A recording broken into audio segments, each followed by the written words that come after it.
Bonjour, dans l'actualité aujourd'hui, ce drame à Angers, un balcon s'est effondré d'un immeuble dans la nuit de samedi à dimanche. Le bilan est de 4 morts, des étudiants âgés de 18 à 25 ans.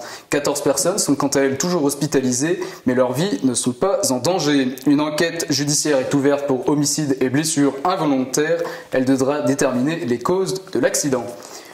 Tous les Français doivent voter à la primaire de la droite et du centre. C'est le message envoyé par Alain Juppé ce matin. Le maire de Bordeaux reproche à ses adversaires une peur des primaires et une volonté de dissuader les gens d'aller voter.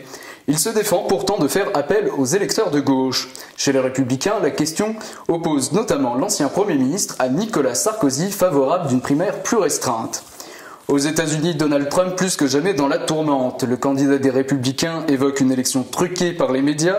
Il les accuse de dévoiler des événements falsifiés qui lui font perdre des voix auprès de l'électorat féminin. Par ailleurs, Trump cible le camp opposé en déclarant que les démocrates ont une machine électorale corrompue qui pousse Hillary la crapule. Des propos qui font bondir jusque dans son propre parti, notamment Paul Ryan. Le président de la Chambre des représentants a rappelé que la démocratie était basée sur l'acceptation des résultats électoraux. De son côté, Hillary Clinton ne réagit pas.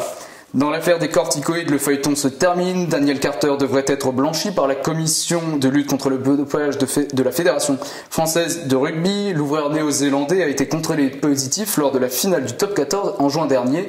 Le Racing Métro 92 avait alors battu Toulon.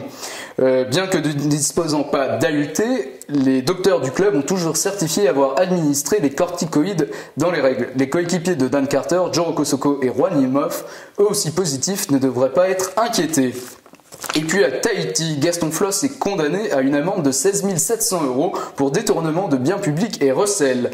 La justice lui reproche de s'être approprié de la vaisselle, propriété de la présidence de la Polynésie française. Le détournement de l'ancien président est estimé à 50 000 €.